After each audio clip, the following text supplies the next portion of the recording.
Sawadee Kap. Hello and welcome to Daily Wisdom, Walking the Path with the Buddha. Today is our Pali Canon and English study group, and we're studying in Volume 2, Chapters 21 through 30. I'm going to be starting with meditation and just guiding you guys in a short little meditation to help prepare the mind for the class.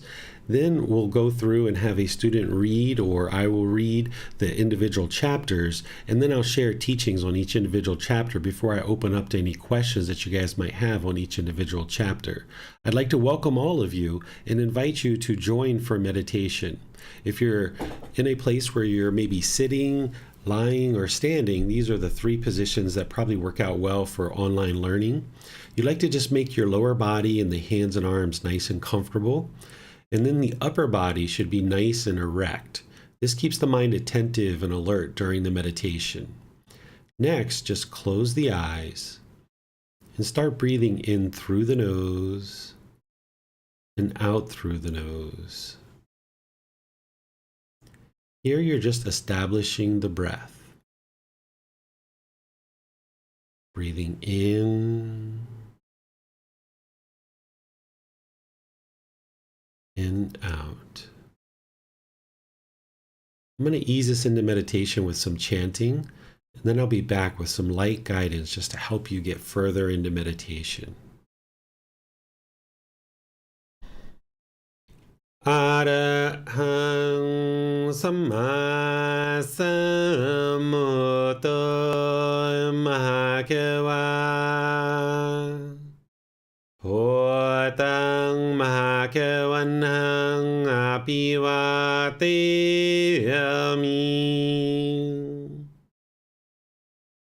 Savakato Mahakavata Tammo Dhammang Namasami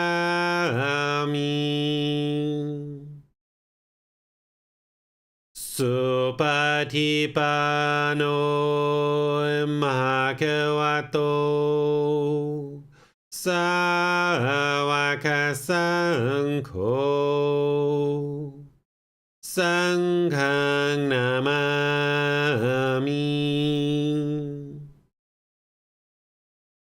Namo Tassa Bhagavato Arahato Samma Sambuddhassa Namo Tassa Bhagavato Arahato Samma Sambuddhassa Namo Tassa Bhagavato Arahato Samma Sambuddhassa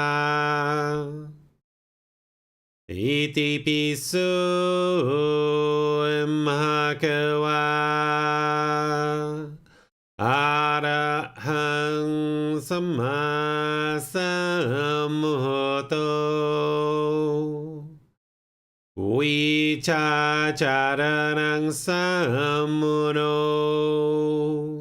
Sakhato Rokavito Anutero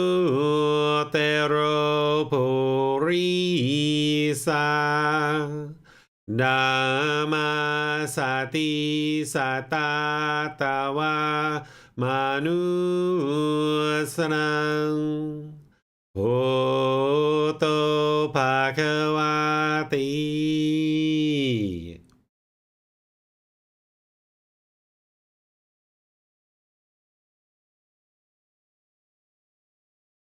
Okay, you should be breathing in through the nose and out through the nose. Once you have the breath established, fixate the mind on the sound of the breath. Anytime the mind moves off the breath, cut that off, let it go, and come back to the breath, the present moment. No need to label the thought, observe it, analyze it, or even try to figure out where it's coming from. Just wherever you notice that the mind is off the breath, Cut that off, let it go, and come back to the breath, the present moment. Breathing in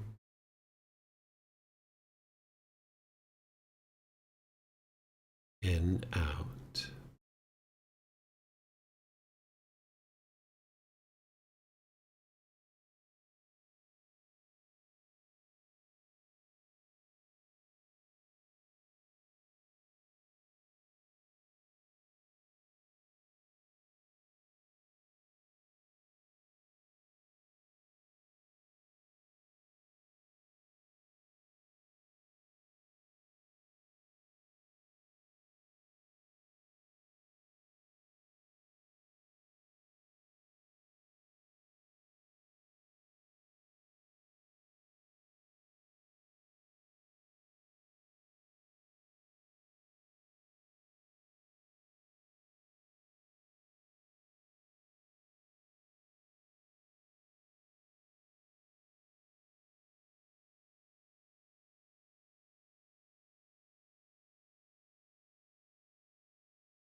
อะระหังสัมมาสัมพุทโธมหาเขวาพุทธังมหาเขวันังอภิวาเทมิสวากขาโตมหาเขวตาธัมโมธัมมังนามัสสามิสุปฏิปันโนมหาเขวโตสาวกสังโฆสังฆังนามามินะโมตัสสะภะคะวะโตอะระหะโตสัมมาสัมพุทธัสสะนะโมตัสสะภะคะวะโตอะระหะโตสัมมาสัมพุทธัสสะนะโมตัสสะภะคะวะโตอะระหะโตสัมมาสัมพุทธัสสะอิติปิโสมะคะวะอะระหังสัมมาสัมพุทโธวิชาจารณังสัมมุโนสกขาโตโรกาวิโต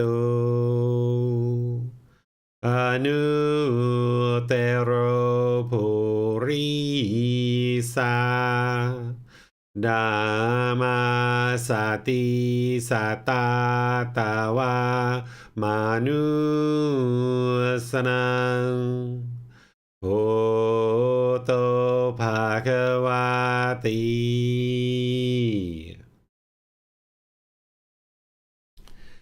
Okay, if you guys would like to ease your way out of meditation, we'll go ahead and start with our class by reading each individual chapter, and then I'll share teachings on the chapter once we've actually read it. If you're interested in reading and you're in Zoom, you can raise your hand and let me know that you would like to read a chapter. And then those of you guys that are in Facebook, YouTube, or Zoom, you can ask questions as we go by putting those into the comment section. Or if you're in Zoom, you can electronically raise your hand and ask any questions or follow-up questions directly. Is there anyone in Zoom who would like to read a chapter?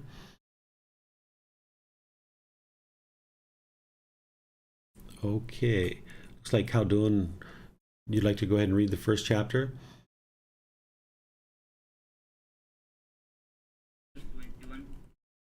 Seeing non-self with correct wisdom. Monks, form is impermanent, feeling is impermanent, perception is impermanent. Volitional formations, choices, decisions are impermanent. Consciousness is impermanent. What is impermanent is discontentness. What is discontentness is non-self. What is non-self should be seen as it really is with correct wisdom, thus, this is not mine, this is I am not, this is not myself. When one holds no more views concerning the future, one has no more stubborn craving. When one has no more stubborn craving, the mind becomes free from strong feelings towards form, feeling, perception, volitional formations, choices, decisions, and consciousness, and is liberated from the stains by non-clinging. By being liberated, the mind is steady. By being steady, the mind is content. By being content, one is not agitated. Being unagitated, one personally attains Nibbana, enlightenment. One understands destroyed is birth. The holy light has been lit. What had to be done has been done. There is no more for this state of existence. All right. Thank you, Khaldun. I think we might have skipped a couple of sentences there, but it's okay. I'll go through and teach this chapter piece by piece. Thank you for reading. Here, the Buddha is starting off by saying that the 5 aggregates are impermanent: form, feeling, perception, volitional formations, and consciousness. This is what determines what a living being is. If a being has physical form, feelings, perceptions, volitional formations, and consciousness, this is a living being. So a human being has physical form. There's a physical body, physical structures here. There are certain feelings that are in the mind. There are certain perceptions. Perceptions is how you view the world, your views and opinions of the world. Then there's volitional formations. These are choices and decisions. And consciousness, this is the mind itself. So a human being has all 5 of these things, and you can independently verify this, that yes, the Buddha is indeed describing what a human being is. But this also describes animals as well, because these are living beings. They have form, feeling, perception, volitional formations, and consciousness. This is why the computer or the electronic device that you're using right now is not a living being. It has physical form, but it doesn't have feelings, perceptions, volitional formations, and consciousness. It can't have certain feelings arise. It doesn't have certain perceptions of how the world is viewed and certain opinions and beliefs about the world. It doesn't make choices and decisions independently of a human actually doing the work. And there's not a consciousness. That's why it doesn't have the feelings, perceptions, volitional formations, because there's no mind, there's no consciousness. So this is how you determine what a living being is by a being having the 5 aggregates. These are also sometimes referred to as elements or collections. Then the Buddha goes into saying, what is impermanent is discontentedness. What he's talking about here is that the unenlightened mind craves permanence. It wants things to be permanent. So when the unenlightened mind experiences impermanence, then it experiences discontentedness because it hasn't been trained to understand impermanence. It craves, it has this longing, yearning for permanence. It wants things to be a certain way. It wants the objects of its affection. And when it gets the objects of its affection, it gets pleasant feelings. Those are like happiness, excitement, elation, thrill, euphoria. But then if it doesn't get the objects of its affection and what it wants, it will get painful feelings like anger, sadness, frustration, irritation, annoyance, guilt, shame, fear, these and others. And then typically what we do is we push away those uncomfortable feelings and we push away a person or a situation. This is called aversion. In the unenlightened state, when the mind is experiencing these painful feelings, it doesn't understand the natural law of the universal truth of impermanence. So therefore, when it experiences these painful feelings, it attributes it to this person or to the situation, and it tries to push that away, thinking that that's going to solve the problem. So what is impermanent? As the unenlightened mind is experiencing impermanence, it will experience these discontent feelings. What is discontentedness is non-self. What the Buddha is explaining is that when you're experiencing discontentedness, those pleasant feelings, painful feelings, neither painful nor pleasant, this is not you. It's not who you are. So when you experience frustration or irritation, annoyance, or other discontent feelings, this is not you. And it's really helpful to separate this so that you can see that the feelings are one thing, and then this physical body and this mind is another thing. And none of these things are you. Because oftentimes what we might say is, I am mad, or I am angry, or I am upset. But there is no I here in order to be upset. So instead, the mind is experiencing sadness, or the mind is experiencing anger, or the mind is experiencing irritation. But I can't be upset or I can't be frustrated because there is no I here. It's the mind that is experiencing this, and none of this stuff is the self. It's not who you are. And by separating it out like that, then you can understand that you can eliminate this because it's just a feeling. It's just an impermanent feeling, and you can eliminate these discontent feelings, getting to the enlightened mind where the mind is peaceful, calm, serene, and content with joy, no longer experiencing any discontentedness. So seeing that these feelings of discontentedness are not the self, they are not you. Now you can look at this more clearly and learn how to train the mind so that it no longer experiences these discontent feelings. What is non-self should be seen as it really is with correct wisdom. Thus, this is not mine. This I am not. This is not myself. This is where the Buddha is explaining that these 5 aggregates are not the self. This discontentedness is not the self. None of this is the self. The self does not exist. When one sees this thus as it really is with correct wisdom, one holds no more views concerning the past. Oftentimes what the unenlightened mind does is it holds on and it clings to certain pleasant experiences in the past or certain painful experiences in the past. And now, because the mind is clinging to these pleasant experiences, longing and yearning for those to happen when they're not happening now the mind experiences discontentedness in the present moment. It might be sad or angry or frustrated because it's no longer experiencing those pleasant experiences from the past. Or you might have painful feelings from the past, some painful experience or situation that occurred, and now when the mind is thinking about the past, it now experiences painful feelings in the present moment. So by letting go and no longer clinging to the past, you can gain peacefulness and joy in the present moment. And then the Buddha says the same thing about the future as well. As long as the mind is longing and yearning for certain pleasant experiences in the future, or maybe being scared or fearful of painful things that may happen in the future, then you can experience this liberation and freedom from strong feelings in the present moment because the mind is longing and yearning for something in the future and clinging to that. So when one holds no more views concerning the future, one has no more stubborn craving. So this is where the mind is causing itself discontentedness. When there's craving, desire, attachment in the mind, it's longing and yearning and clinging and holding on to the past or the future. It can't experience the peacefulness and joy in the present moment. But when you let go of the past and you let go of the future, then in the present moment, the mind can be firmly rooted right here in the present moment, having eliminated craving, and then the mind can be peaceful and joyful in the present moment.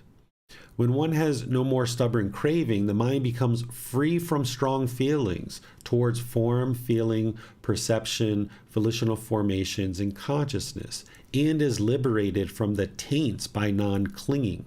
So when the mind is no longer having craving, this longing and yearning, chasing after the objects of its affection, it becomes free of these strong feelings that the Buddha is describing. The strong feelings are the discontentedness. It no longer holds on to these 5 aggregates, thinking that this is who you are. And when the mind is no longer clinging to these 5 aggregates, the mind then gets to the point where it's liberated from the taints. The taints are the pollution of mind, the fetters. The Buddha describes 10 individual fetters and pollutions that need to be understood, and they need to be eliminated and eradicated from the mind. And this is what ultimately moves the mind to the enlightened mental state. By eliminating each of these 10 individual fetters and clearing out the pollution of mind, then the mind can be liberated from these strong feelings. And now the Buddha goes into a description of enlightenment. He says, being liberated, so the mind being free of these strong feelings, the mind is steady. Because as long as those strong feelings are in there, the mind's going to be going up and down and up and down. So getting rid of those pollutions or the taints or the fetters, the mind is now free from those strong feelings and the mind is now steady. Being steady, the mind is content. This is being fulfilled, inwardly fulfilled. Because oftentimes what the unenlightened mind does is it thinks the grass is always greener on the other side, and it always wants what it doesn't have. So the mind is longing, yearning for something that it doesn't have, so therefore it can't be content in the present moment. But when you let go of the craving and you let go of all these pollutions and train the mind to uproot those and you get liberated, then the mind will be content. Being content, one is not agitated. So there's not this agitation in the mind, this irritation, this annoyance. Being unagitated, one personally attains nibbana or enlightenment. So this is the Buddha's description of what it's like to experience enlightenment. I describe this as peaceful, calm, serene, and content with joy. And here the Buddha is providing his description. Once the mind gets to enlightenment, not only are you experiencing that peacefulness, that joy, that liberation of mind that is enlightenment, but now you've also eliminated the cycle of rebirth. So you'll know that the mind is enlightened because you'll go 1 year, 2 years, 3 years without experiencing any discontent feelings. And at the same time, having trained the mind to eliminate discontentedness, you'll also eliminate this cycle of rebirth where you're not reborn over and over and over and over again. Because an individual is going to keep being reborn over and over into new existences because you haven't yet learned what it is you need to learn in this existence and previous existences.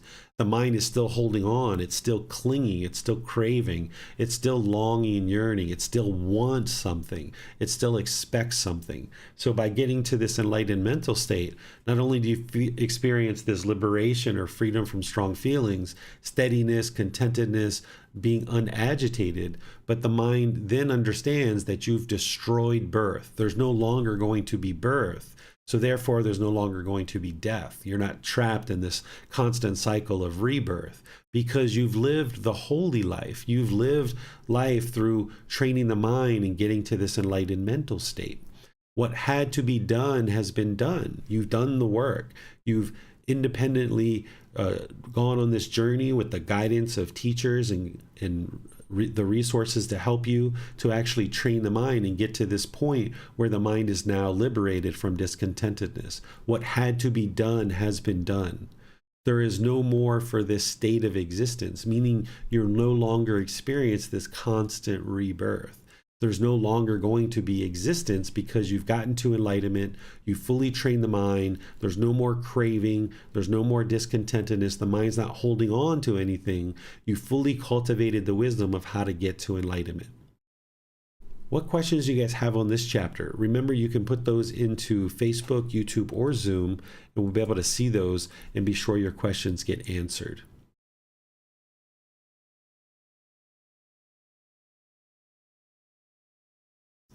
All right, I'm not seeing any questions in either Facebook or YouTube. So I don't see any in Zoom either. So we'll just go ahead and move on to chapter 22. Is there someone who would like to read chapter 22?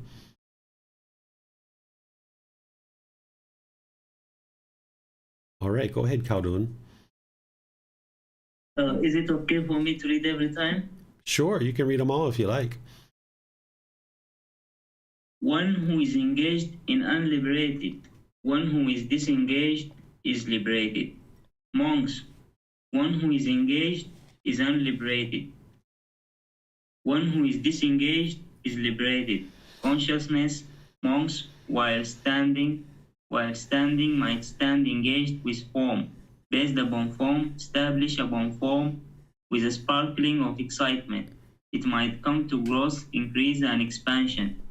Or consciousness, while standing, might stand engaged with feeling, based upon feeling, established upon feeling, with a sparkling of excitement. It might come to growth, increase, and expansion. Or consciousness, while standing, might stand engaged with perception, based upon perception, established upon perception, with a sparkling of excitement. It might come to growth, increase, and expansion. Or consciousness, while standing, might stand engaged with volitional formations, choices, decisions based upon volitional formations, established upon volitional formations, with a sparkling of excitement. It might come to growth, increase, and expansion.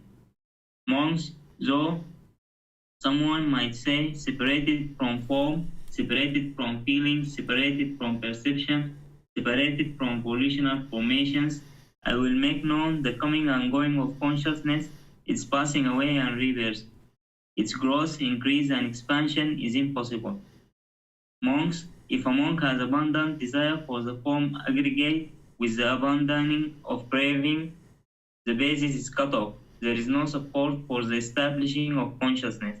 If he has abundant desire for the feeling aggregate, for the perception aggregate, for the volitional formations, choices, decisions aggregate, for the consciousness aggregate, with the abandoning of craving, the basis is cut off. There is no support for the establishing of consciousness. When that consciousness is unestablished, not coming to growth, non-generative, the mind is liberated. By being liberated, the mind is steady. By being steady, the mind is content. By being content, one is not agitated. Being unagitated, one personally attains Nibbana, enlightenment. One understands, destroy, disperse. The holy life has been lived. What had to be done has been done. There is no more for this state of existence. All right. Thank you, sir. So here the Buddha is using the word engaged rather than craving, desire, attachment. If the mind is engaged, it's unliberated. But if it's disengaged, it's liberated. So if the mind is holding on, it's going to be unliberated. So he's describing that if one is holding on to the form aggregate, the feeling aggregate, the perception aggregate, the volitional formations, which are choices and decisions, or the consciousness itself, then the mind is unliberated because it's engaged, it's clinging, it's holding on. And then he goes in and he says, if there's someone who might say that separated from the five aggregates, they will make known the passing away and rebirth, its growth, increase, and expansion. He's saying that's impossible, meaning you can't just separate yourself from these five aggregates. Instead, what he says is you need to abandon desire. That's how you actually get to the point where the mind is liberated. It's not possible to just separate yourself from these things. The mind needs to get to the point where the craving, desire, attachment, the longing and yearning has been eliminated, where it's no longer holding on to these aggregates. And that's where he says the basis is cut off. There's no more support for establishing consciousness, meaning there can't be any more rebirth if you've eliminated the holding on to these five aggregates. As long as the mind is holding on to these five aggregates, then there can be continuous rebirth. But if you've cut it off and you're no longer craving for the holding on or the clinging of these aggregates, then the mind can experience liberation in this enlightenment. And then he goes on to explain what enlightenment is, the same as the previous chapter. What questions do you guys have on this chapter?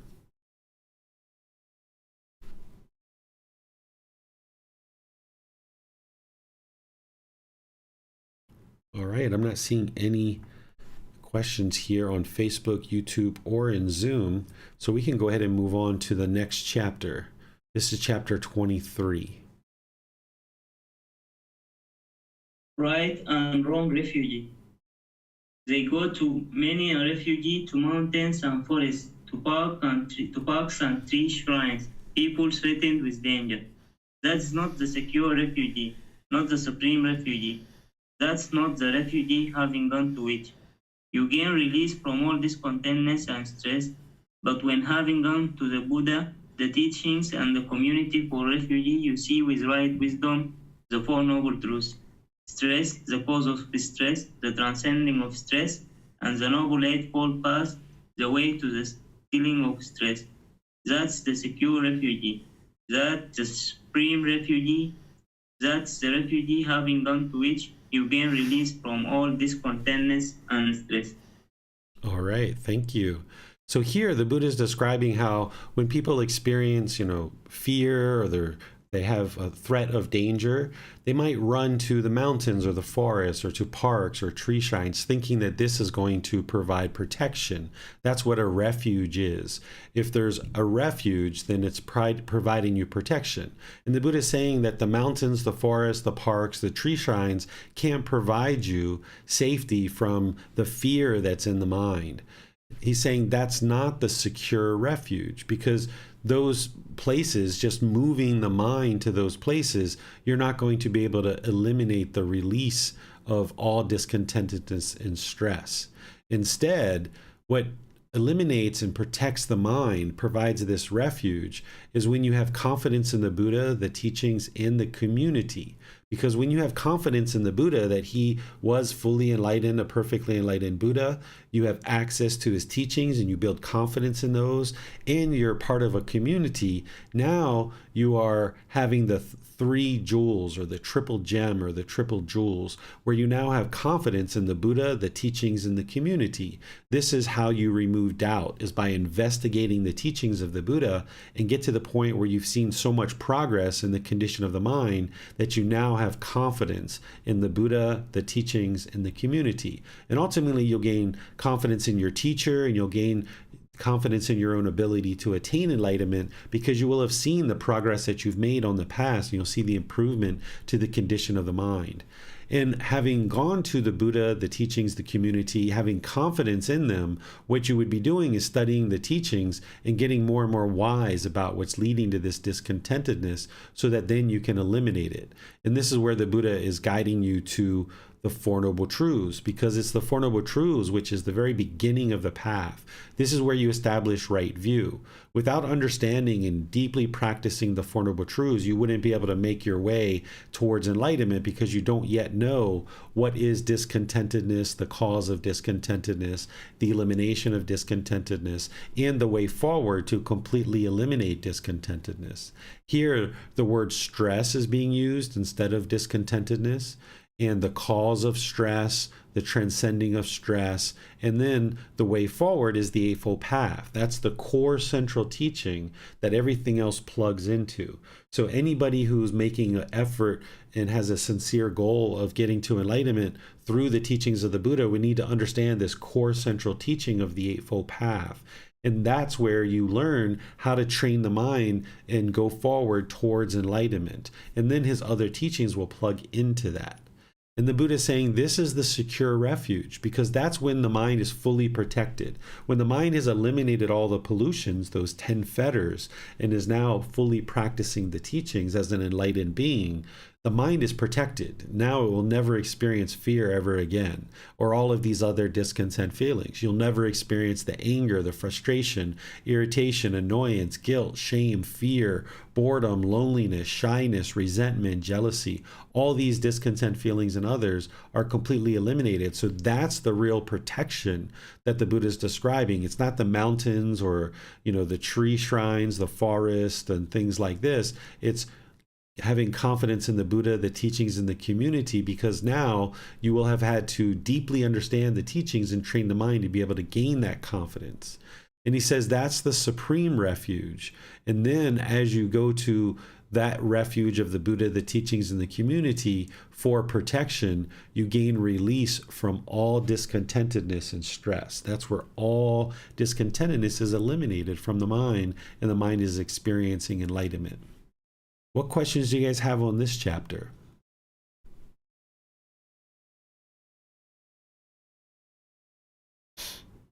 Okay, I'm not seeing any questions on Facebook or YouTube. So we'll go ahead and move to the next chapter, because there are no questions in Zoom either. Chapter 24. A monk who is concentrated understands things as they really are. Monks develop concentration. A monk who is concentrated understands things as they really are.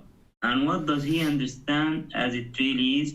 He understands as it really is, this is discontentedness. He understands as it really is, this is the cause of discontentedness. He understands as it really is, this is the elimination of discontentedness. He understands as it really is, this is the way leading to the elimination of discontentedness. Monks develop concentration. A monk who is concentrated understands things as they really are. Therefore, monks, an effort should be made to understand. This is discontentness. An effort should be made to understand. This is the cause of discontentness. An effort should be made to understand. This is the elimination of discontentness. An effort should be made to understand. This is the way leading to the elimination of discontentness. Okay, thank you very much. So here the Buddha is describing the development of concentration, because as you train the mind and eliminate more and more pollution of mind, you're going to experience this focus, concentration, clarity of mind, and deep memory. This is because the pollution is being lifted out of the mind and being eliminated from the mind. So the Buddha is saying, monk who is concentrated understands as they really are the Four Noble Truths. That's what he's going for here when he explains this aspect of his teachings. Because in order to get to that level of concentration and develop that deep focus, concentration, clarity of mind, and memory, an individual would need to know the Four Noble Truths. Without understanding the cause of discontentedness and the pollutions that are causing that, then you wouldn't be able to eliminate them and get to this concentration. Prior to experiencing more and more liberation of mind, the mind experiences this muddle-mindedness that the Buddha describes, where the mind is muddled, it's not quite clear, it's not quite crisp. But when you get the pollution out of the mind, now the mind comes into the light, it comes into this crispness where you get the clear comprehension, you get the concentration, the focus, and clarity. So here he's pointing to the Four Noble Truths in both of these paragraphs, explaining that this is how you develop concentration, is first start with the Four Noble Truths. And then there's other aspects of his teachings where he teaches how to develop concentration with things like breathing mindfulness meditation, practicing singleness of mind. You would even need to practice generosity to train the mind to eliminate craving, desire, attachment. So by practicing these teachings and others, then the mind eliminates this pollution and it becomes more and more concentrated. But it all starts with making an effort to understand this is discontentedness. This is the cause of discontentedness. This is the elimination of discontentedness, and this is the way leading to the elimination of discontentedness. What questions do you guys have on this chapter?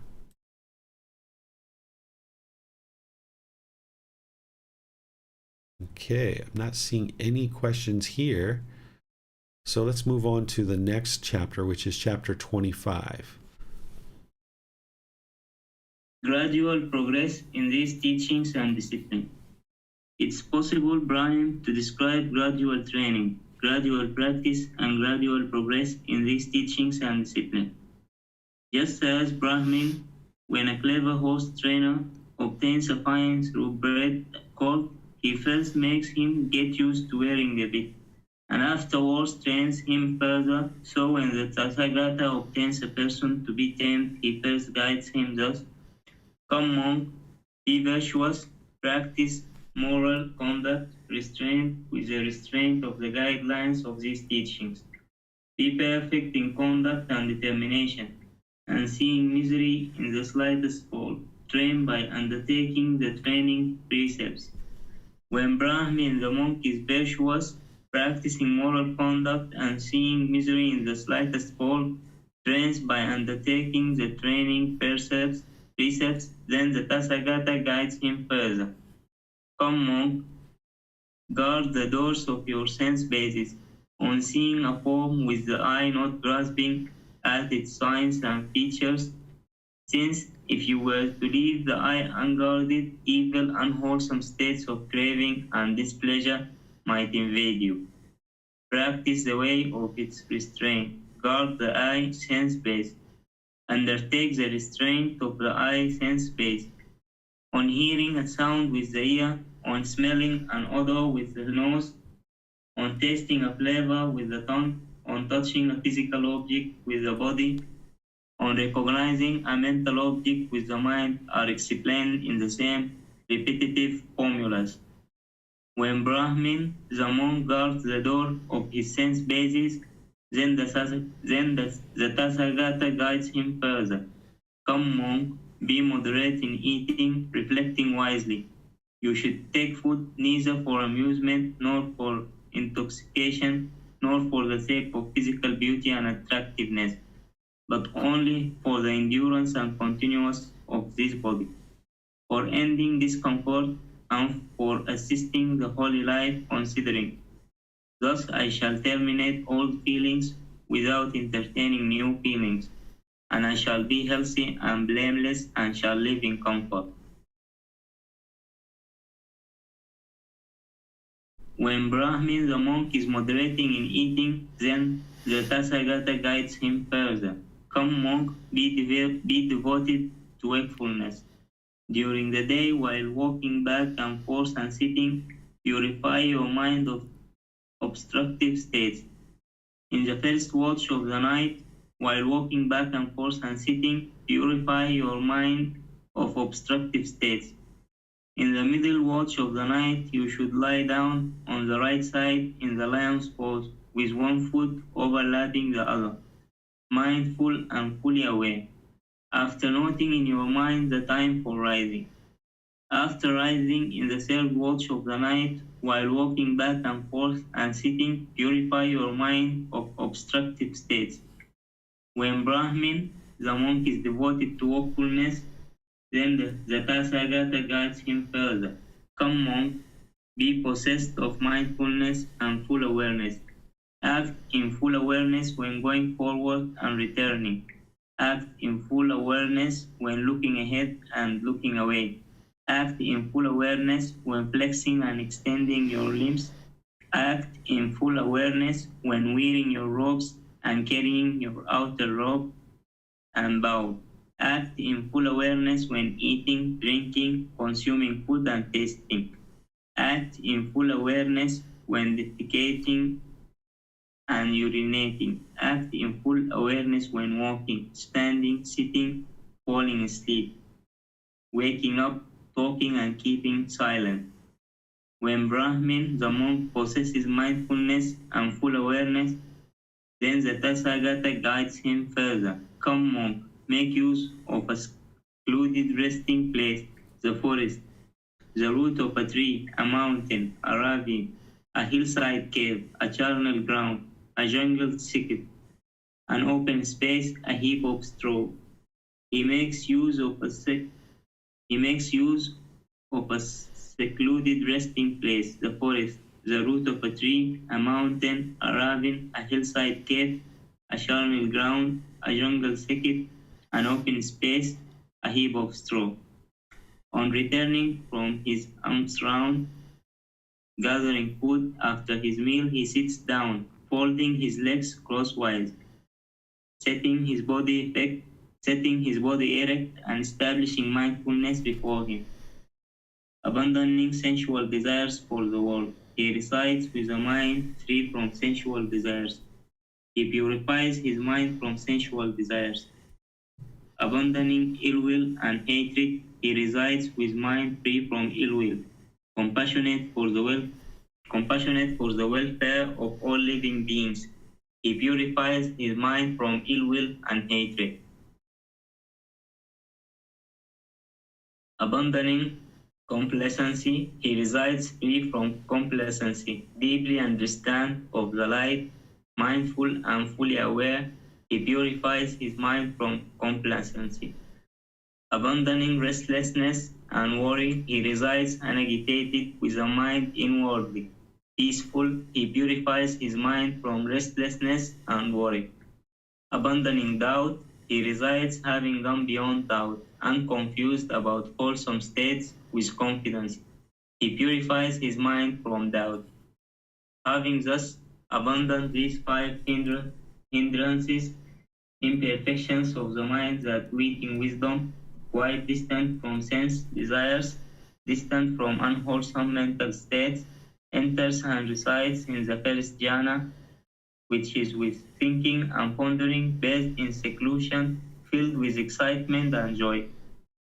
And with the subsiding of thinking and pondering, by gaining inner tranquility and oneness of mind, he enters and resides in the second jhana, which is without thinking and pondering, based in concentration, filled with excitement and joy. And with the fading away of excitement, remaining imperturbable, unable to be upset or excited, calm, serene, mindful, and clearly aware, he experiences in himself the joy of which the noble ones say, peaceful is he who resides with equanimity and mindfulness. He enters the third jhana, and having given up pleasure and pain, and with the fading away of former gladness and sadness, he enters and resides in the fourth jhana, which is beyond pleasure and pain, and purified by equanimity and mindfulness. This is my instruction, Brahmi, to those monks who are in the higher training, whose minds have not yet attained the goal, who reside aspiring to the supreme security from bondage, enlightenment. But these things conduce us to a peaceful residing here and now, and to mindfulness and full awareness for those monks who are arahants with stains destroyed, who have lived the holy life, done what had to be done, laid down the burden, reached the true goal, destroyed the fetters of existence, and are completely liberated through final knowledge, wisdom. All right, thank you. So this is a pretty long discourse here, so I'm going to just touch on a few of the things in the discourse, and then I'll open up to any questions that you guys have, because remember, you can read these chapters beforehand, and it's not just the words of the Buddha that you have here, it's the reference to be able to go back to the original Pali, as well as the reflections that I provide that help you to better understand each chapter. So I'm just going to touch on a few things and then open up to any questions that you guys have. The first thing to look at is understanding that to get to enlightenment, it's gradual training, gradual practice, and gradual progress. Oftentimes people have the misunderstanding that the Buddha sat under a tree, he meditated, and instantly got to enlightenment. This is actually not true. This isn't how enlightenment works. And he talks about this at multiple points in his teachings. At one point, even saying very clearly that it's not instantaneous. It's gradual training, gradual practice, and gradual progress that leads to your enlightenment. And you know that this is true because everything you've ever experienced in life has been gradual, whether it's learning English or learning any other skill that you might perform for work or for your job. It's always gradual training, gradual practice, and gradual progress. So the enlightenment in this path to enlightenment is exactly the same way. It's going to be this gradual progression of training the mind and transforming the mind to this enlightened mental state. Then the Buddha draws this comparison between training a horse and training a human being, because many of the people that were learning with the Buddha were very familiar with farming and farm life. So often in his teachings, he will use analogies and similes that are related to nature or to farm life, because 2,500 years ago, there were lots of farms and people understood this. So people would understand about training a horse. And what he's explaining here is that just like with a horse, there's this kind of gradual wearing of the bit, which is the piece of metal that goes in the horse's mouth so that you can guide the horse.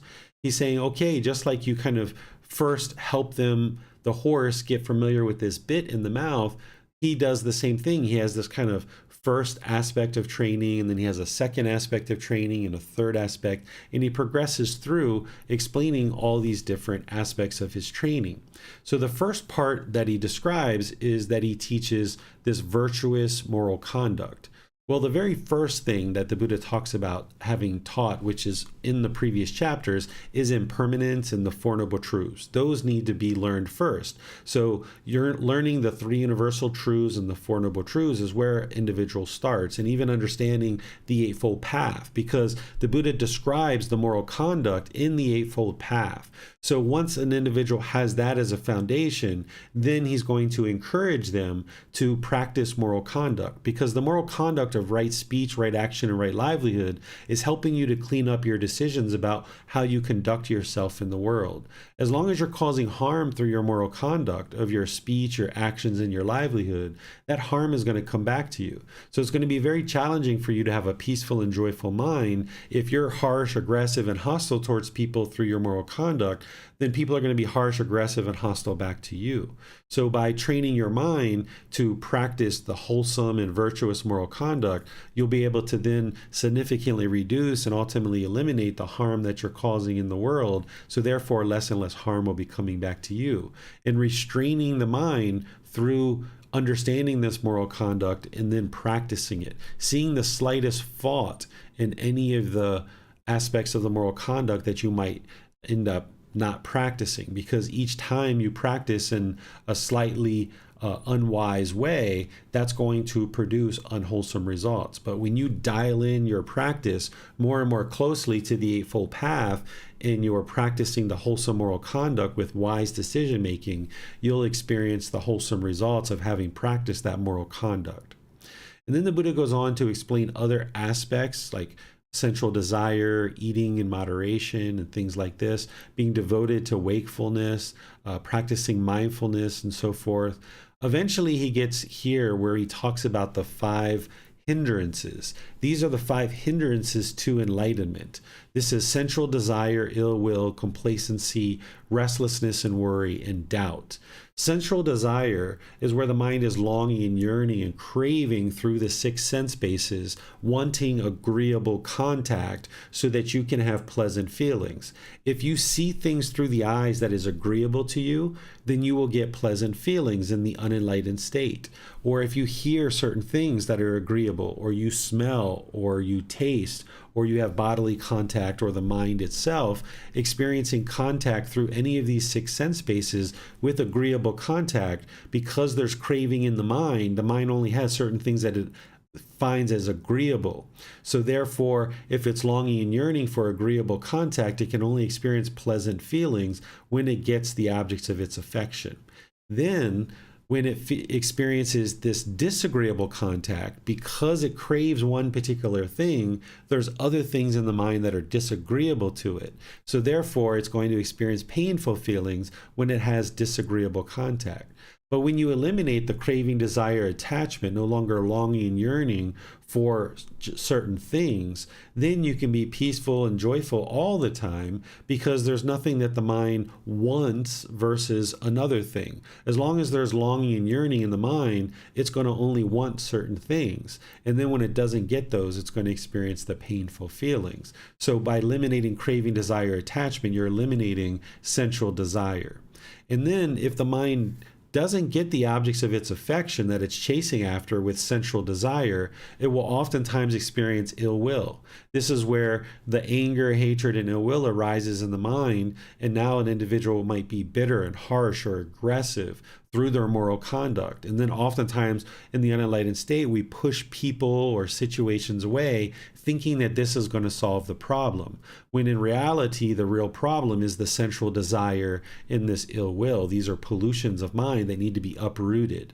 So we eliminate the sensual desire with breathing mindfulness meditation and practicing generosity. This is a generalized training. And then there's other specialized things we can do with certain cravings, desires, attachments.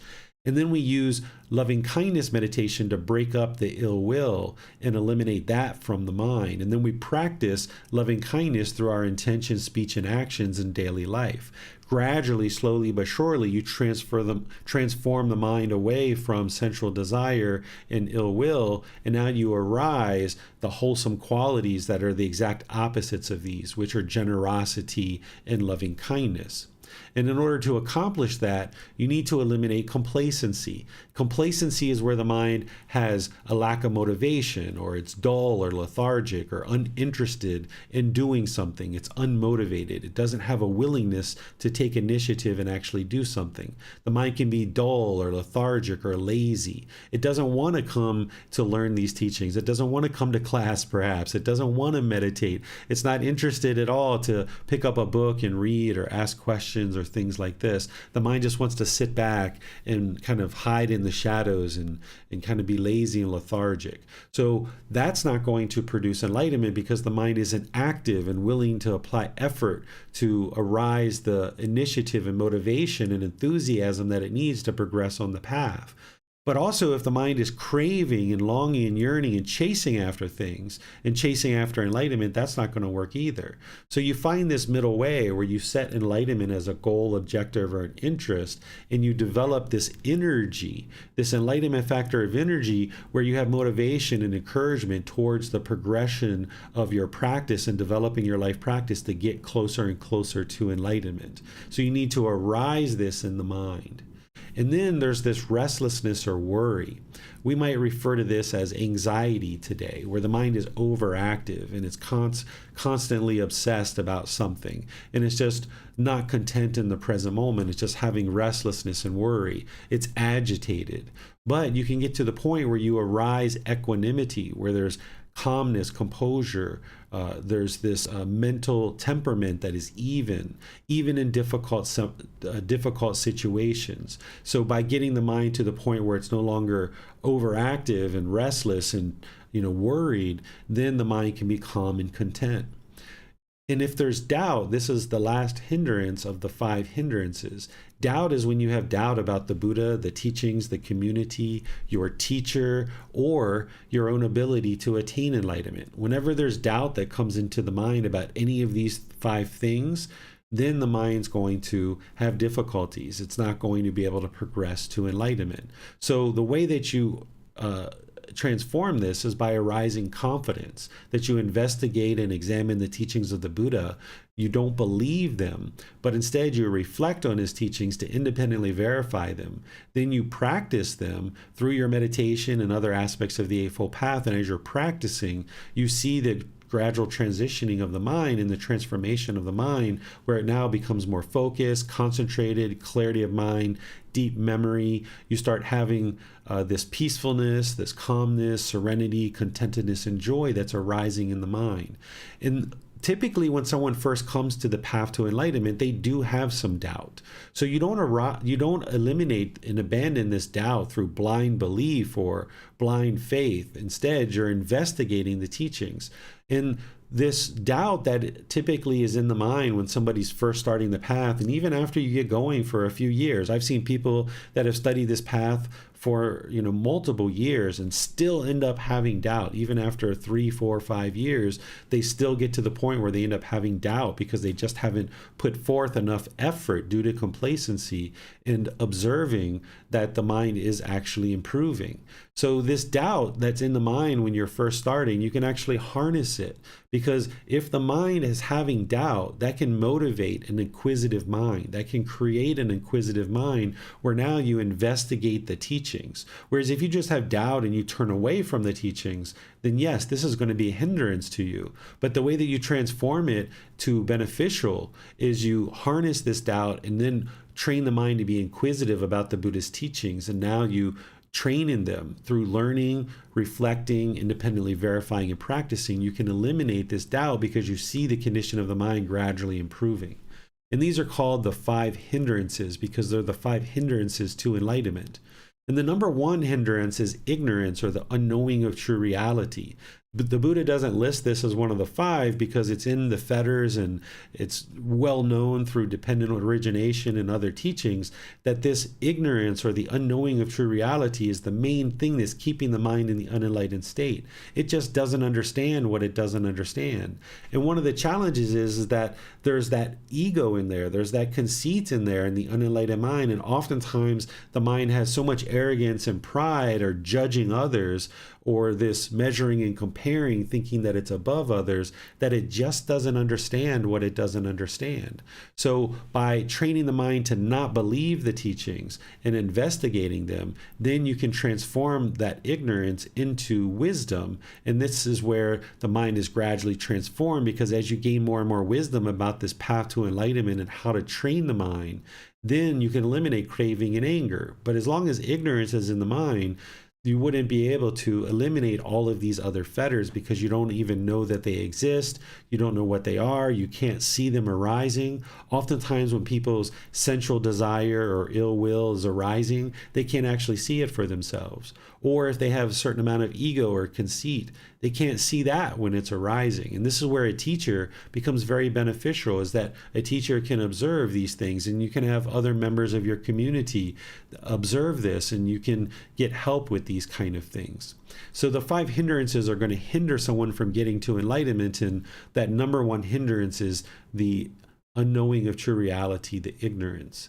But then as the mind is making its way to developing the Eightfold Path more and more closely and dialing that in with meditation and all the other factors of the Eightfold Path, the mind starts experiencing these jhanas. This is what the Buddha starts to explain here, is these jhanas. The jhanas are preliminary phases that the mind goes through before it reaches the first stage of enlightenment. Once the mind is in the first stage of enlightenment, it will no longer regress from there. It will only progress forward, ultimately getting to enlightenment either in this life or some subsequent life. But when the mind is in those jhanas, it's like the light bulb is flickering. From there, the mind can regress. If you give up on your practice, the mind can actually regress. But if your mind gets into those jhanas and you experience the concentration and clarity, the qualities of mind that the Buddha is describing here, a certain amount of joy arises in the mind. The mind is imperturbable, where it's unable to be upset or excited. It's calm and serene. Once you get into those jhanas, if you stay focused on the fetters and eliminating the fetters, now the mind can get more stable into that first stage of enlightenment. So these jhanas are like the light bulb flickering. If you turn on a light switch and the light bulb flickers, flicker, flicker, flicker, flicker, flicker, flicker, boom, and now it's on. The light being on all the time, this is enlightenment. But leading up to enlightenment, you might get a few minutes or a few hours or a few days, maybe even a week or so, where the mind is peaceful and content and joyful, and it's like the mind is completely fulfilled. But then, because there's still pollution in the mind, at some point, boom, the discontentedness comes into the mind. So the mind is not yet enlightened. But these jhanas, the mind can experience certain qualities of enlightenment, like getting glimpses of what enlightenment is like. And this is an indication to you that you're putting together all the other steps of the Eightfold Path. And now that you've got that well underway, it's time to start focusing on the 4 stages of enlightenment and eliminating the fetters so that you can actually move into the first, second, third, and fourth stage of enlightenment. The Eightfold Path and all the other teachings of the Buddha are actually guiding you to eliminate the fetters. He's just not calling it out. So even something as simple as the 5 precepts, something like living compassionately for the welfare of all living beings, that first precept where you're training the mind not to kill, this is helping you to eliminate the ill will. And then when you're training the mind to not steal, have sexual misconduct, to lie, or take substances that cause heedlessness, this is helping the mind to eliminate sensual desire or craving, desire, attachment. And then at each aspect of the Eightfold Path and other teachings that he shares, it's helping you and guiding you to eliminate the individual fetters without you necessarily realizing that. And that's what's going to produce these qualities of the jhanas in the light bulb flickering. And now as you start seeing that, where the jhanas are starting to be experienced, now you can more directly and target the fetters and start focusing on the actual fetters and eliminating those. That's where you would like to do that. And then having done that, the Buddha talks about an individual who hasn't yet attained the goal of enlightenment. This is how he's going to train them. That these things that he's explaining actually leads to the destruction of the taints. By following this sequential practice that the Buddha is describing, and how you gradually build up your practice, starting with the very beginning of what he describes as practicing moral conduct, and then progressing from there, gradually, slowly but surely, you're working to eliminate the taints or the fetters or the pollutions or the defilements of the mind, so that then you can get to this 4th stage of enlightenment that we call arahant. This is where the mind is actually enlightened. In the first, second, and third stages, the mind is not yet enlightened yet. But in the fourth stage, the mind is actually enlightened, and we call that an arahant. And this person has laid down the burden. Laying down the burden is laying down craving, desire, attachment. This is a real burden to carry around. So if you go out into the world and you're working or you're doing certain things and you come home and you're just completely exhausted, this is because the mind is constantly craving. It takes a lot of effort and energy for the mind to constantly be craving throughout your day. So when you lay down this burden of craving, then the mind won't experience anger. Then the mind has arisen this wisdom of actually how to do that. And now the mind can be tranquil and the body can be tranquil. And you've reached the true goal of enlightenment because you've destroyed the fetters. You've destroyed the 10 fetters. And now the mind is completely liberated to final knowledge. The liberation means freedom from strong feelings, freedom from those discontent feelings. What final knowledge is in order to get to enlightenment, which if someone has attained final knowledge, they are enlightened. Final knowledge is having full understanding of the path to enlightenment. An individual who's fully understood all the teachings that the Buddha shares and trained the mind to get to this enlightened mental state, they've attained final knowledge because they now know this path inside out, backwards, forwards, and left and right. As you're developing your practice and moving closer to enlightenment, there can be struggles and difficulties along the way. Sure, there's going to be plenty of enjoyment and certain things that you're going to enjoy. You're going to enjoy life a whole lot. But there's going to be certain challenges that you experience along the way because the mind's not used to doing this. It wants to hold on. It wants to be complacent. It wants to hold on to that central desire, the ill will, the complacency, the restlessness and worry, the doubt. It isn't interested in doing the work, and it can sometimes struggle and it can be a challenge. But if you don't shrink back from the struggle, if you stay dedicated and committed, you stay diligent to your practice, you can gradually develop this wisdom of how to train the mind, and the mind becomes more and more liberated. And you can see the truth for yourself that there's this gradual diminishing of the discontentedness as you're progressing closer and closer to enlightenment. And once you attain enlightenment, the Buddha calls this liberation through final knowledge, because you now know the path inside and out, backwards and forwards. It's no longer a struggle for you. You're now practicing these teachings so effortlessly. You've laid down the burden. The mind is tranquil and peaceful and joyful. The body is also tranquil. You're now operating through these teachings all the time, effortlessly. It's like as if you're upgrading your computer system. If you're going from an old operating system on your computer to a new operating system, as you make that upgrade, it's going to be a challenge. It's going to be a struggle. You're going to be looking for certain things on your computer that you don't know how to accomplish. The things that you used to do in life, you didn't necessarily know how to accomplish those in the new computer system because the computer system has moved things around and it's got a new layout. Well, the same thing is you're upgrading your mind to this new operating system of the path to enlightenment. You're going to have some struggles and challenges along the way, but ultimately when you get on that new operating system of the computer, you start seeing how it's so much easier, it's so much more straightforward, and then eventually you get to the point where it's effortless for you to operate this operating system. And the path to enlightenment is the same way, that ultimately you get to the point where it's effortless, that you're practicing these teachings because you understand them. It's going to take you a while, but you've got help and you've got resources and you can gradually make your way. It's not hurry up and get to enlightenment. It's gradually train the mind, gradually practice and gradually progress. And you'll see this gradual progression as you go and getting to final knowledge. What questions do you guys have on this particular chapter? You can put those into Facebook, YouTube, or Zoom, and I can answer those questions for you and give you the help that you need.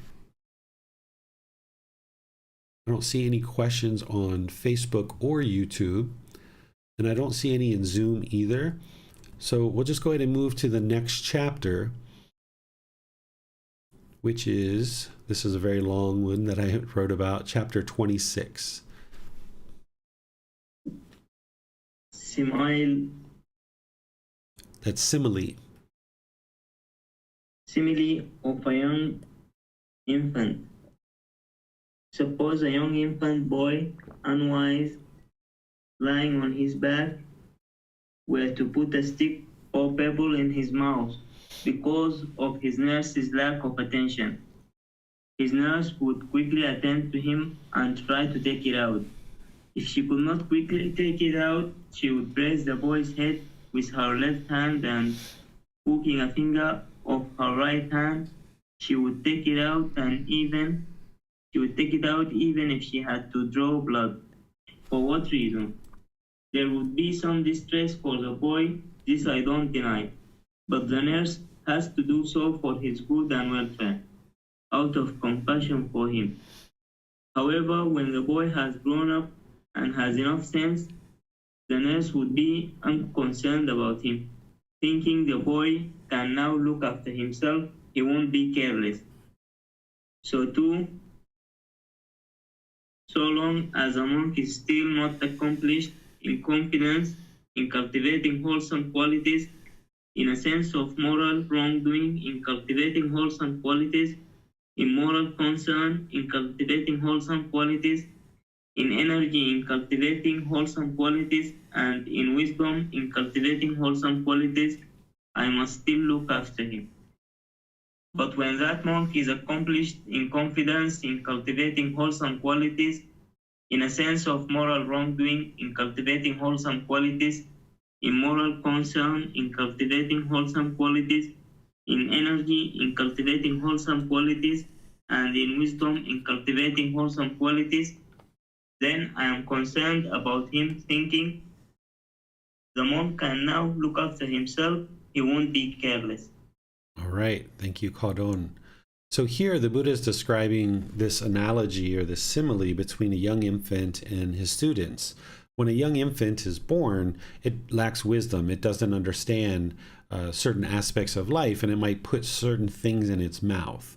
And there, when the baby is very new, if it puts something in its mouth, he's saying that the nurse would essentially pull this thing out of the mouth, even if they had to draw blood, because they need to help this young infant. And then as this baby grows and it becomes, maybe 12 years old, 20 years old, 25 years old, of course, this being now understands not to put things into its mouth, and the nurse doesn't have to look after this child as much because it understands not to put things in its mouth. The Buddha explains this in relationship to his students, that as long as a student does not have confidence of producing and cultivating wholesome qualities, a sense of moral wrongdoing, moral concern, energy, or wisdom, then he must look after them, right? But then once they develop these qualities, he's no longer concerned about them. He's unconcerned because they've now have the qualities of mind that they need in order to practice in such a way that the Buddha can basically be more hands-off and not as involved, because they won't be careless about the way that they function in the world. So let's understand what each one of these qualities are. The confidence, whenever you see the Buddha talking about confidence, this is confidence in him, his teachings, and the community that you're part of. Because if you don't have the confidence in these three things, then there's doubt. And as long as there's doubt, you're not going to be actively pursuing and progressing towards enlightenment. So if you would like to expand that to confidence in your teacher and confidence in your own ability to attain enlightenment, this is very wise, because you might have confidence in the Buddha, you might have confidence in his teachings and confidence in the community, but the Buddha is no longer here. So if you lack confidence in your actual teacher who's here today, or your own ability to attain enlightenment, if you have doubt about these things, any of these five, then you're not going to be able to cultivate these wholesome qualities and move closer to enlightenment. And then the Buddha talks about this moral wrongdoing. What moral wrongdoing is knowing what's wholesome and what's unwholesome. Essentially what's wrong from right, or right from wrong. If you don't understand what's wholesome and unwholesome, then you're not going to be able to make wise decisions about how to conduct yourself in the world. So part of what you're learning on this path is what is wholesome and what is unwholesome. So you learn things like mindfulness, concentration, being humble, generosity, loving kindness, compassion, sympathetic joy, equanimity, qualities of mind like this and others are wholesome. And then you learn about the unwholesome qualities, things like conceit or arrogance, pride, measuring and comparing, judging others, things like this. These are all unwholesome.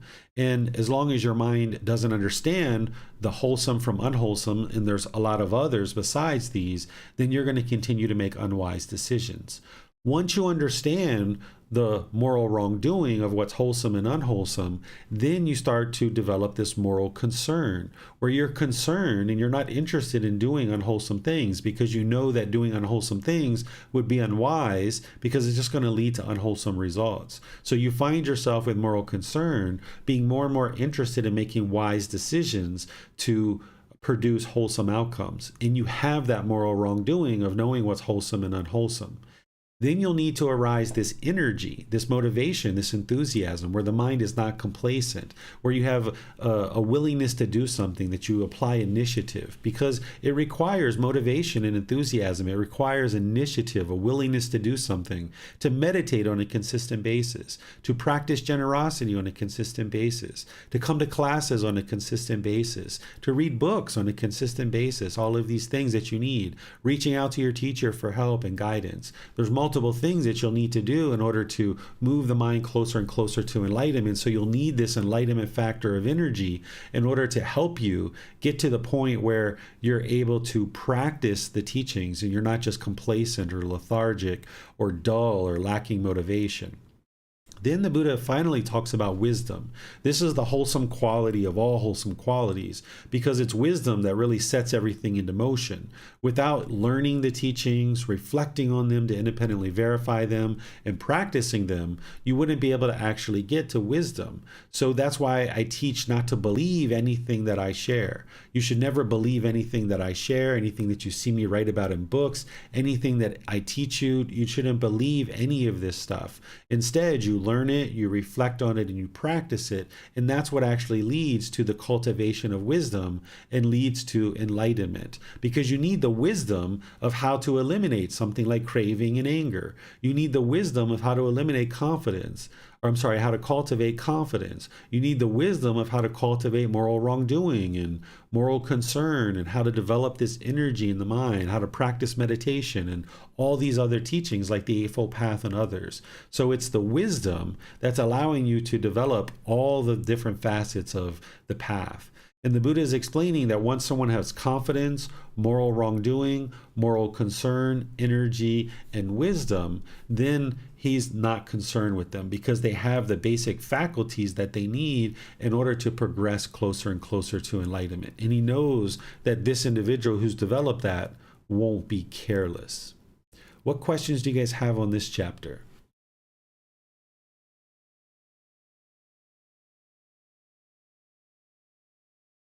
Okay, I'm not seeing any questions in Facebook or YouTube. I don't see any in Zoom as either. So let's go ahead and move on to the next chapter, which is chapter 27.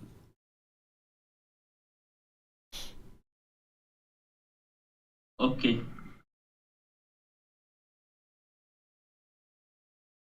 Killing in the perfectly enlightened one's teachings.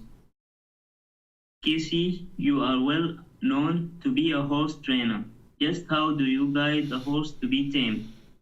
Venerable sir, I guide one kind of horse gently, another kind sternly, and still another kind both gently and sternly. But Kissy, if a horse to be tamed by you won't submit to guidance by any of these methods, how do you deal with him?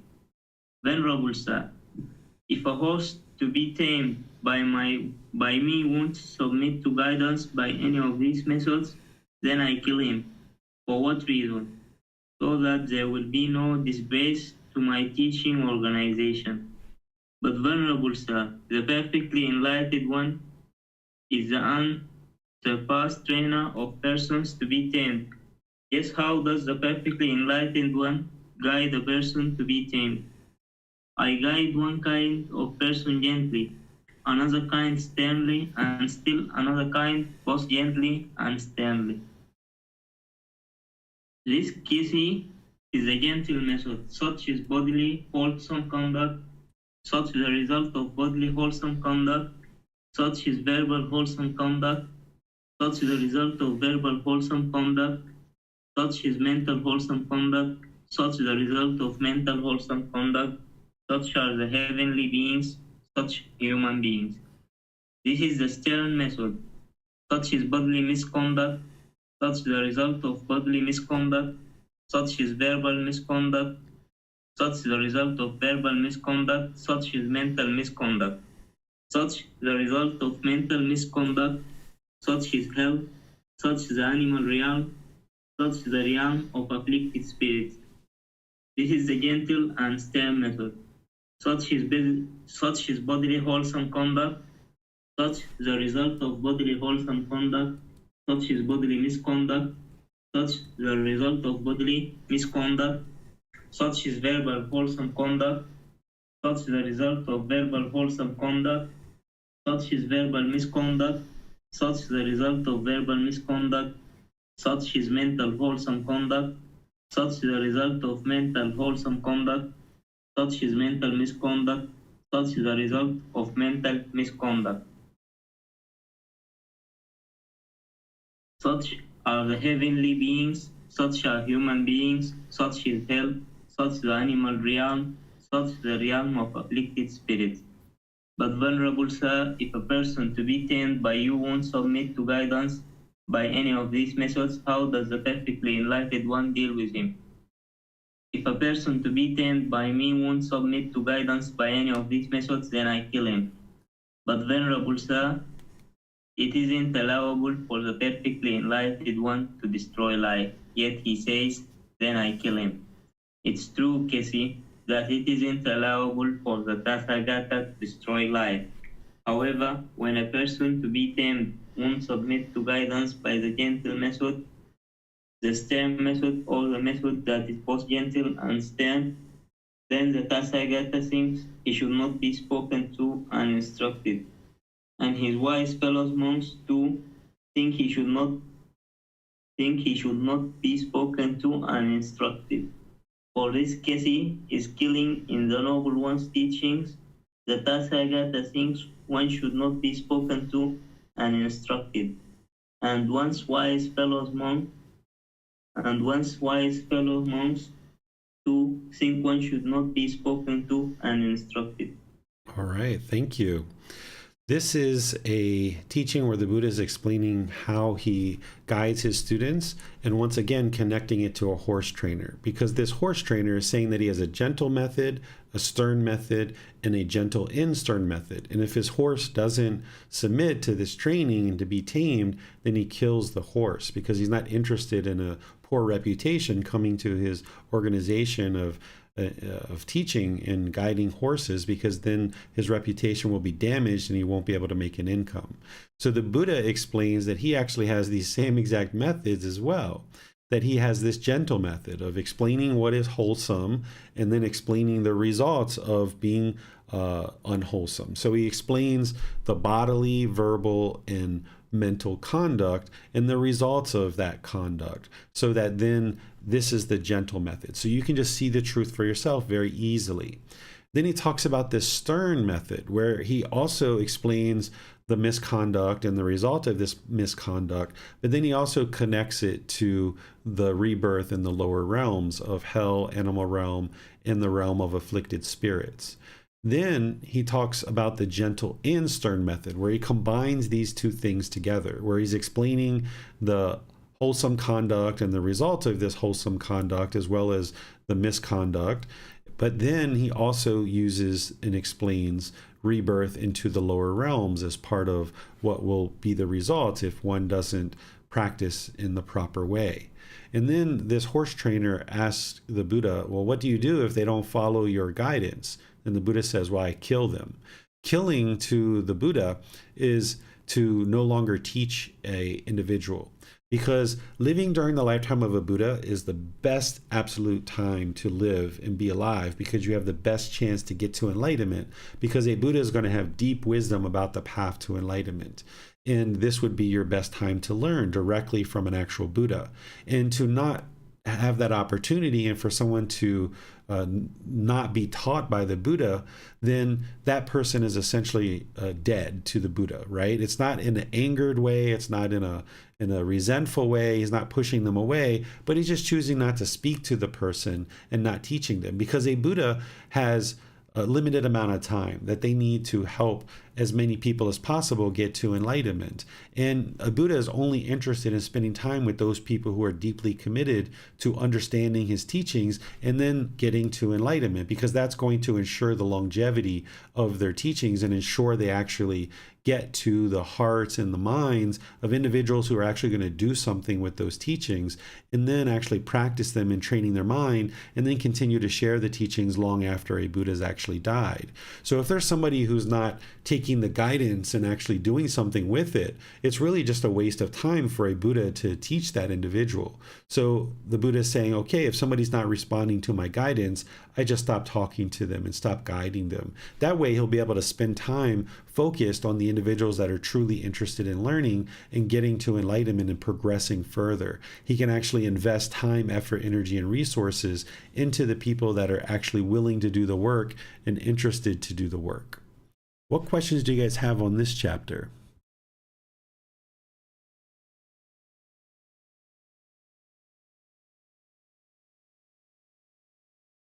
Okay, I'm not seeing any questions in Facebook, YouTube, or Zoom. So let's go ahead and move on to the next chapter, which is chapter 28. Caldon, would you still like to read, or you need a break? No, it's fine. Okay. You're doing wonderful. Thank you. Thank you. The Tathagata is the one who shows the way. The Brahmin Ganaka Moggallana asked the perfectly enlightened one, when Master Gotama's disciples are thus advised and instructed by him, do they all attain Nibbana, enlightenment, the ultimate goal, or do some not attain it? When Brahmin, they are thus advised and instructed by me, some of my disciples attain Nibbana, enlightenment, the ultimate goal, and some do not attain it. Master Gotama, since Nibbana, enlightenment, exists and the path leading to Nibbana exists, and Master Gotama is present as the guide, what is the cause and reason why, when Master Gotama's disciples are thus advised and instructed by him, some of them attain Nibbana, the ultimate goal, and some do not attain it? As to that, Brahmin, I will ask you a question in return. Answer it as you choose. What do you think, Brahmin? Are you familiar with the road leading to Rajagaha? Yes, Master Gotama. I am familiar with the road leading to Rajagaha. What do you think, Brahmin? Suppose a man came who wanted to go to Rajagaha, and he approached you and said, Venerable Sir, I want to go to Rajagaha, show me the road to Rajagaha. Then you told him, now, good man, this road goes to Rajagaha. Follow it for a while, and you will see a certain village. Do a little further, and you will see a certain town. Go a little further, and you will see Rajagaha with its lovely parks, groves, meadows, and ponds. Then, having been thus advised and instructed by you, he would take a wrong road and would go to the west. Then a second man came who wanted to go to Rajagaha, and he approached you and said, Venerable Sir, I want to go to Rajagaha. Then you told him, now, good man, this road goes to Rajagaha. Follow it for a while, and you will see a certain village. Go a little further, and you will see a certain town. Go a little further, and you will see Rajagaha with its lovely parks, groves, meadows, and ponds. Then, having been thus advised and instructed by you, he would arrive safely in Rajagaha. Now, Brahmin, since Rajagaha exists and the path leading to Rajagaha exists, and you are present as the guide, what is the cause and reason why, when those men have been thus advised and instructed by you, one man takes a wrong road and goes to the west, and one arrives safely in Rajagaha? What can I do about this, Master? What can I do about that, Master Gotama? I am one who shows the way. So too, Brahmin, Nibbana enlightenment exists, and the path leading to Nibbana exists, and I am present as the guide. Yet, when my disciples have been thus advised and instructed by me, some of them attain Nibbana, the ultimate goal, and some do not attain it. What can I do about that, Brahmin? The Tathagata is one who shows the way. Thank you. All right, so this chapter here, the Buddha is explaining, or actually the Buddha is asked first, do your disciples all get to enlightenment, or do some not attain it? And the Buddha says some attain it and some don't. And then this Brahmin says, well, why is that? You're the one who's guiding people to enlightenment. Shouldn't they all essentially get to enlightenment? That's what he's sharing. And the Buddha asks the question back and kind of guides them through and helps them learn based on something that they already know about giving directions to a certain town. That you can give directions to 10, 20, 50 different people, and not all of those people are going to actually get to the actual town. You're just pointing the way to get to the actual town. And the Buddha describes this the same way as what he's doing in order to point the way to enlightenment. And not everybody is going to be able to be as diligent, determined, and dedicated to actually getting to enlightenment. So not all the students who study with the Buddha are actually going to get to enlightenment. It depends on the level of pollution in their mind when they come to the path.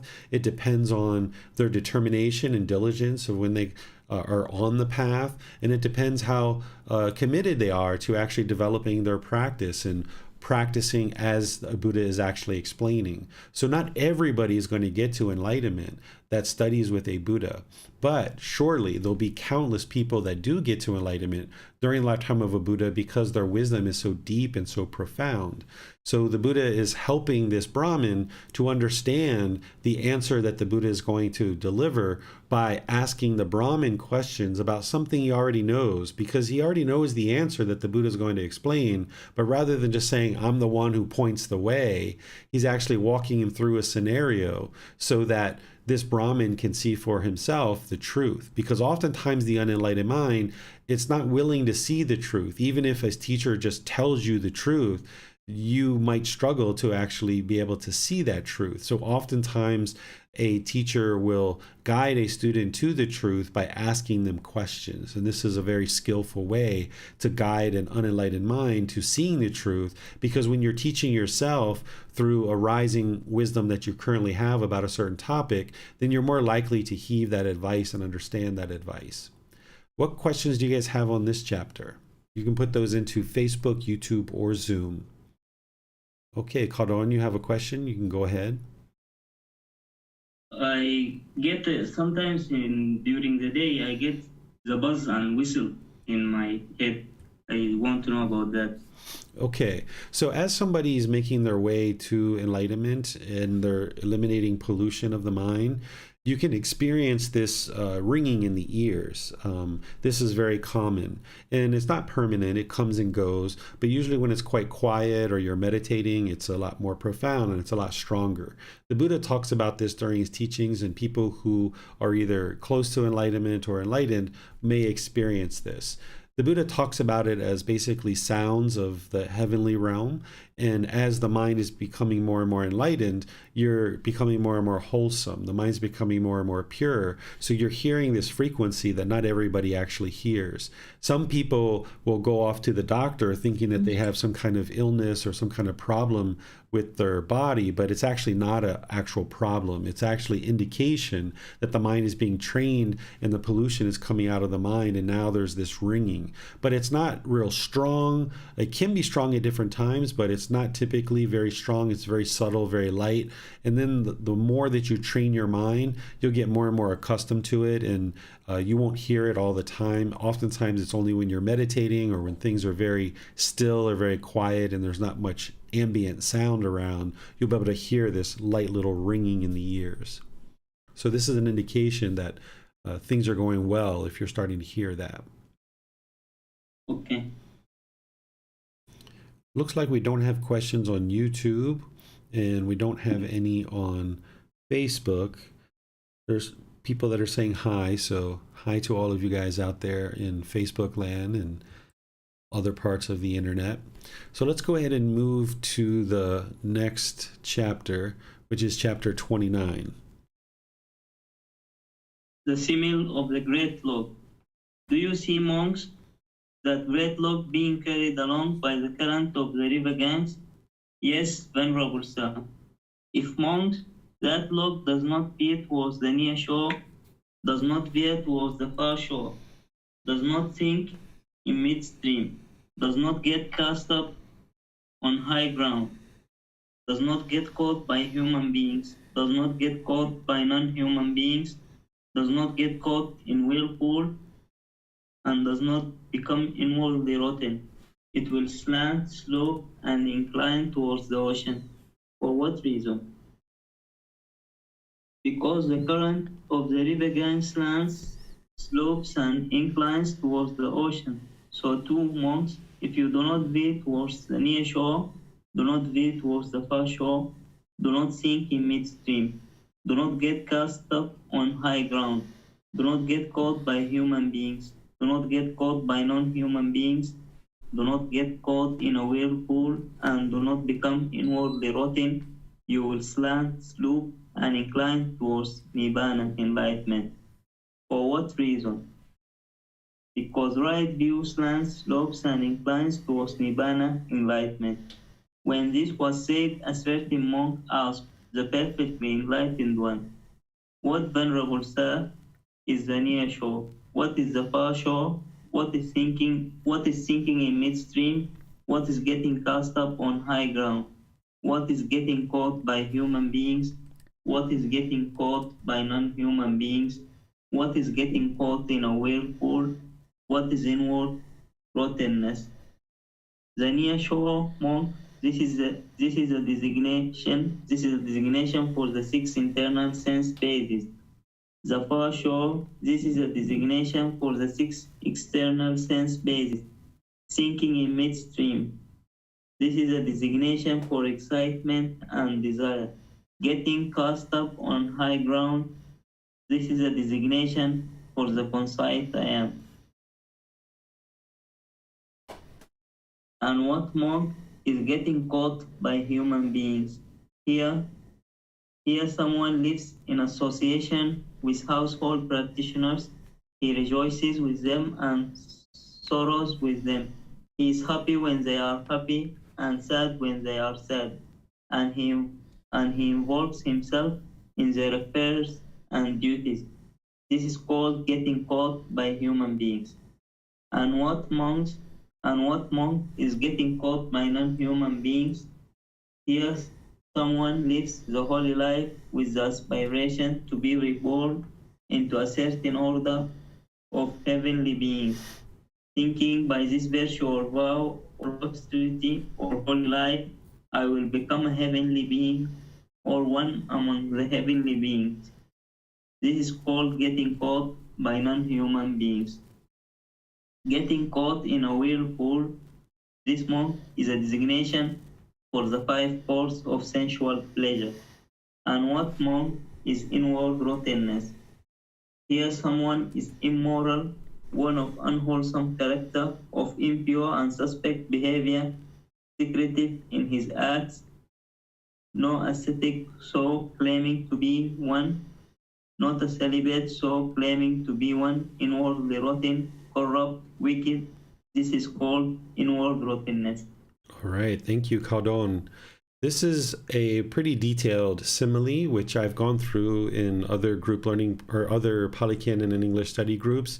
It's quite clear to me, but I would like to give you guys an opportunity to ask any questions that you guys might have about any of the individual aspects that the Buddha is explaining here. If you've read this before class, then you've read the actual words of the Buddha and you've read my reflections as well, and you might have some questions. So you're welcome to ask those questions. I'm going to just accept any questions that you have rather than go through this point by point. So are there any questions? You can put those into Facebook, YouTube, or Zoom.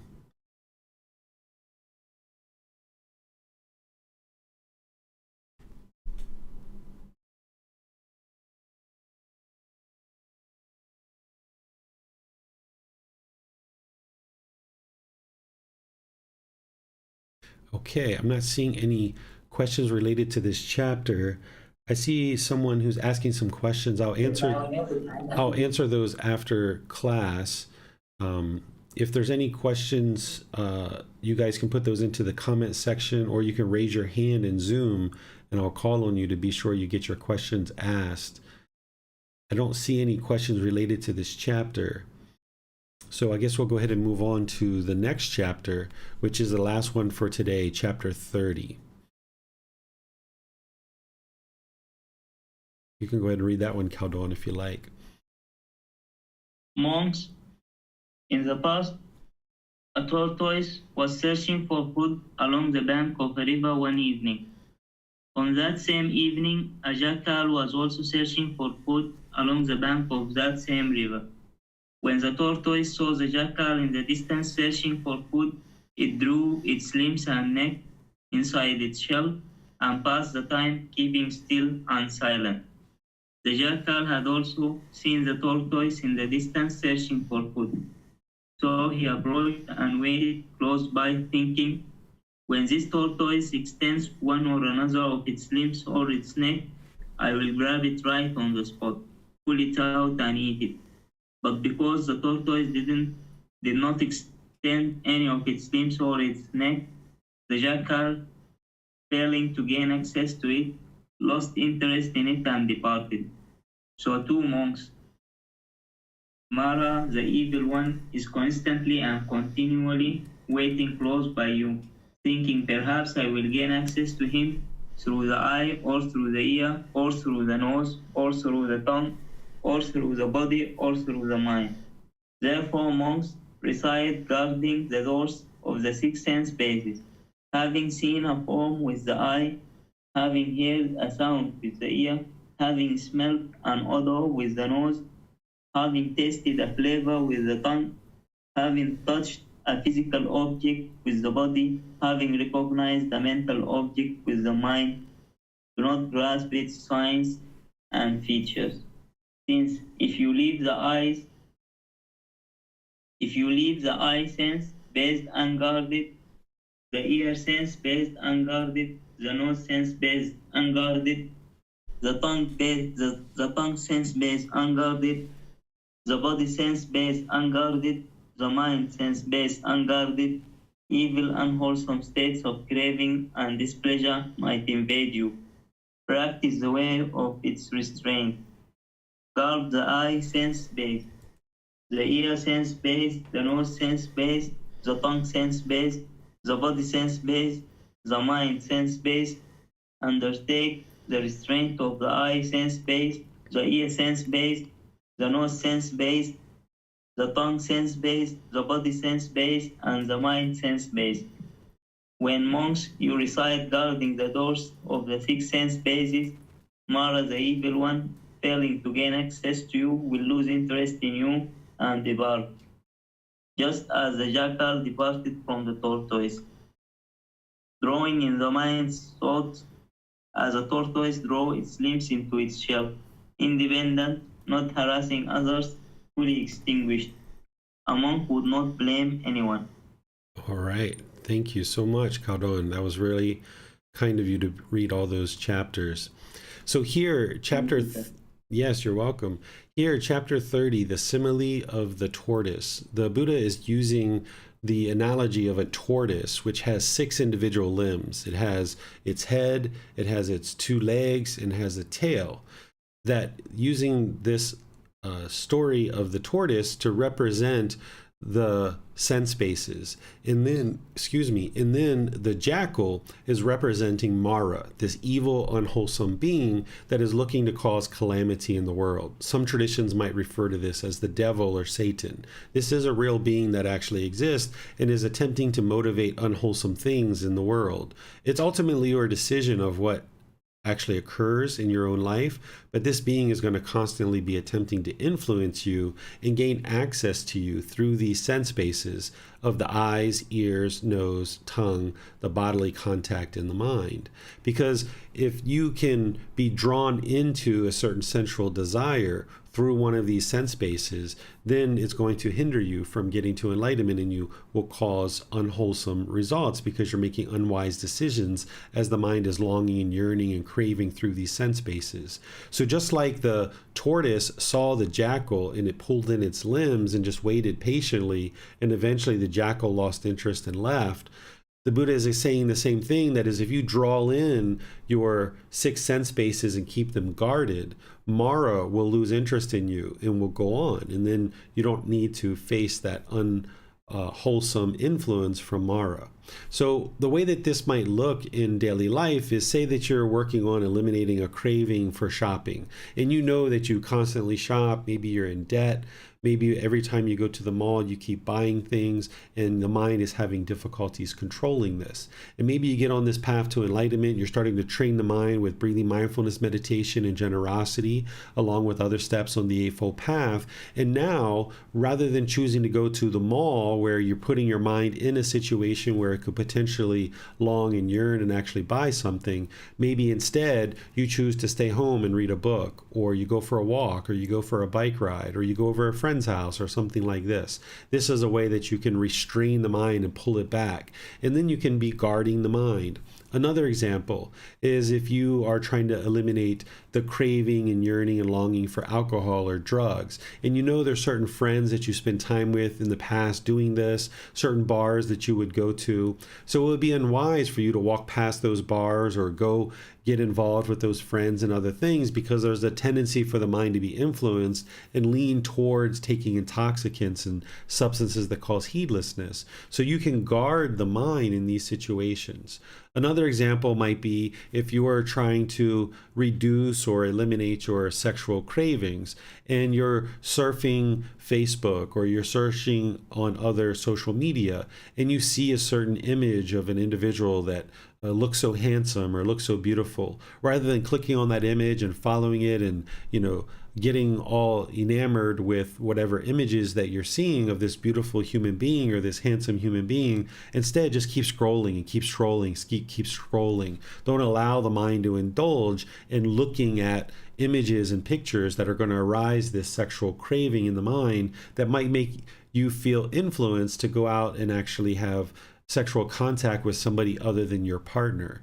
So this would be unwise for you to do this, and you would like to restrain the mind and be observant of the mind and not follow that trail of sensual desire as the mind is longing and yearning through the sense bases.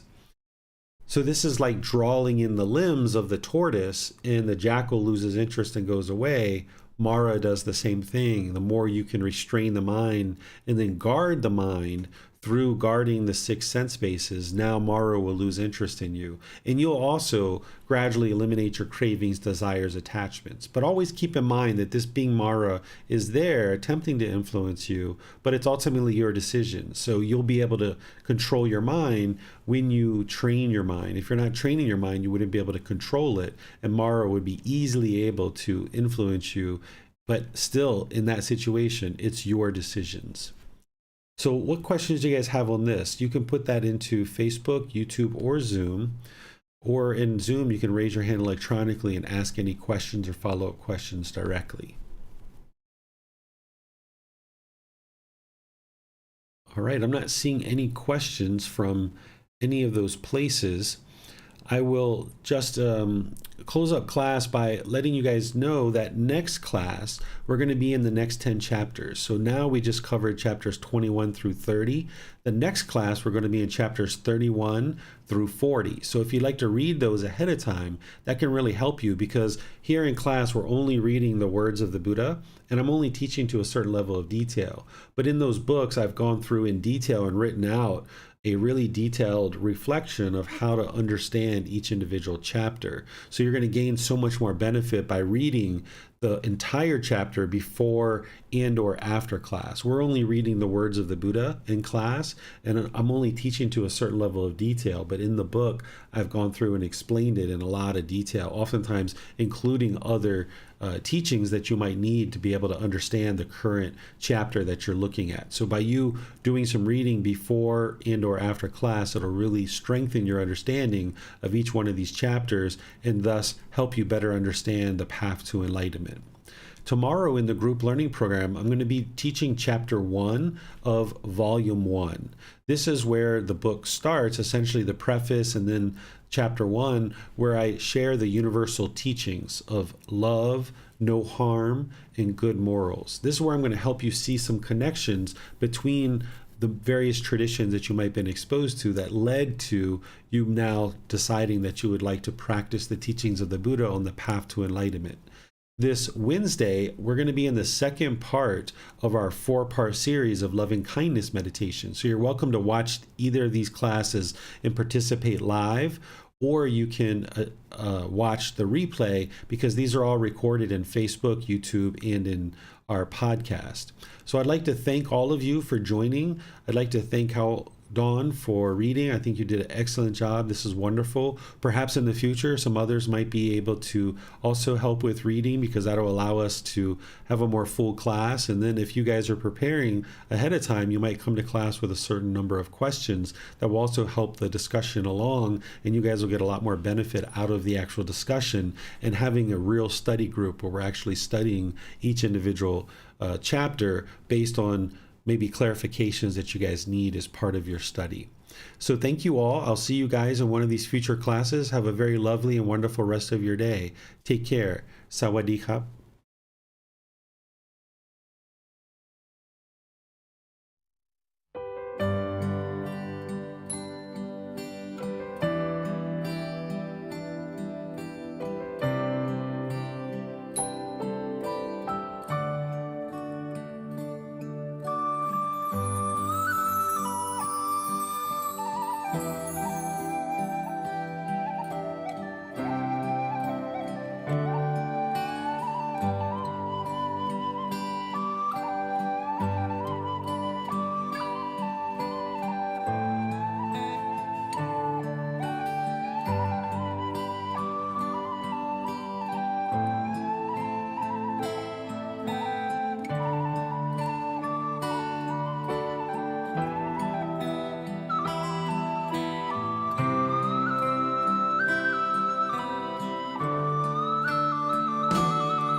Thank you again for watching. Enjoy your meditation.